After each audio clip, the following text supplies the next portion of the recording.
Can you believe this? More than 250 years ago, a bunch of Bostonians got so fed up with taxes that they climbed aboard 3 merchant ships in the middle of the night and dumped more than 300 chests of tea into the harbor.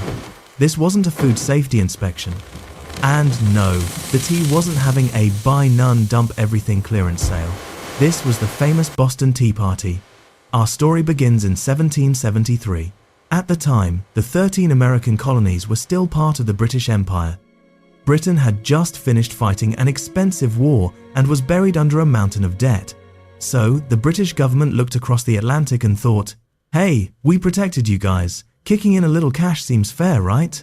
The colonists had a slightly different opinion. Hold on, we don't even have representatives in Parliament. You hold the meetings, make the rules, and send us the bill? That's not government. That's a group dinner where we weren't invited, but somehow our credit card paid for everything.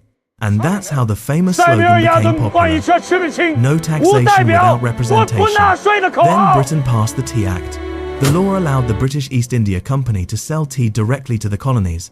Because of this, the tea could actually be cheaper than before. Sounds like a pretty good deal, right? Not exactly. The tax was still there, and the East India Company was being handed a huge advantage over colonial merchants. To the colonists, it felt like Britain was saying, we're not cancelling your subscription fee, but congratulations, here's a coupon. In November 1773, ships carrying East India Company tea began arriving in Boston Harbor. Local protesters demanded that the tea be sent straight back to Britain. But Massachusetts Governor Thomas Hutchinson refused to let the ships leave without following British customs rules and paying the required duty. Basically, sure, the ships can go home, right after somebody pays us. The two sides remained stuck for more than 20 days. Meanwhile, Francis Roch, the young owner of the Dartmouth, was trapped in the middle. He probably woke up every morning thinking, I signed up to deliver tea.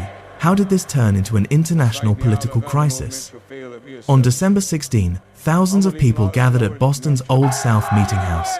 They debated the situation all day, but the tea still couldn't be returned to Britain. That night, a group of protesters decided they were done talking. They darkened their faces, wrapped themselves in blankets, and used improvised Mohawk disguises before heading toward the harbor.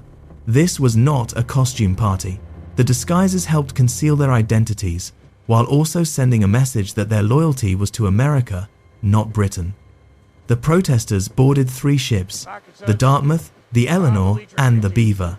Once aboard, they broke open the tea chests and started dumping them into the water.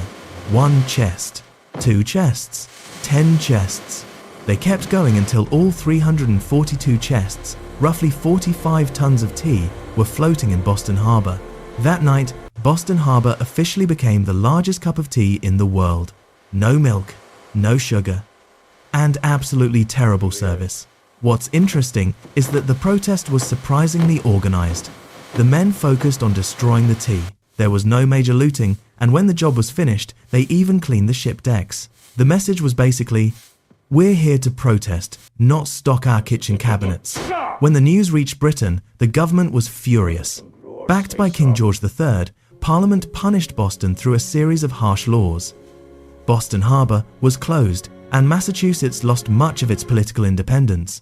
Britain hoped these punishments would scare the colonists into behaving. Instead, they had the opposite effect. The other colonies looked at Boston and realized, if Britain can do that to them today, it could do the same thing to us tomorrow.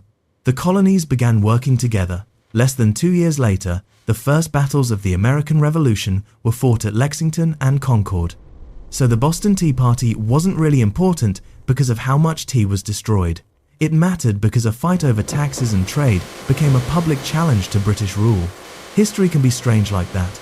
A group of people dumped hundreds of chests of tea into the harbor and helped pour the foundation of a brand new country.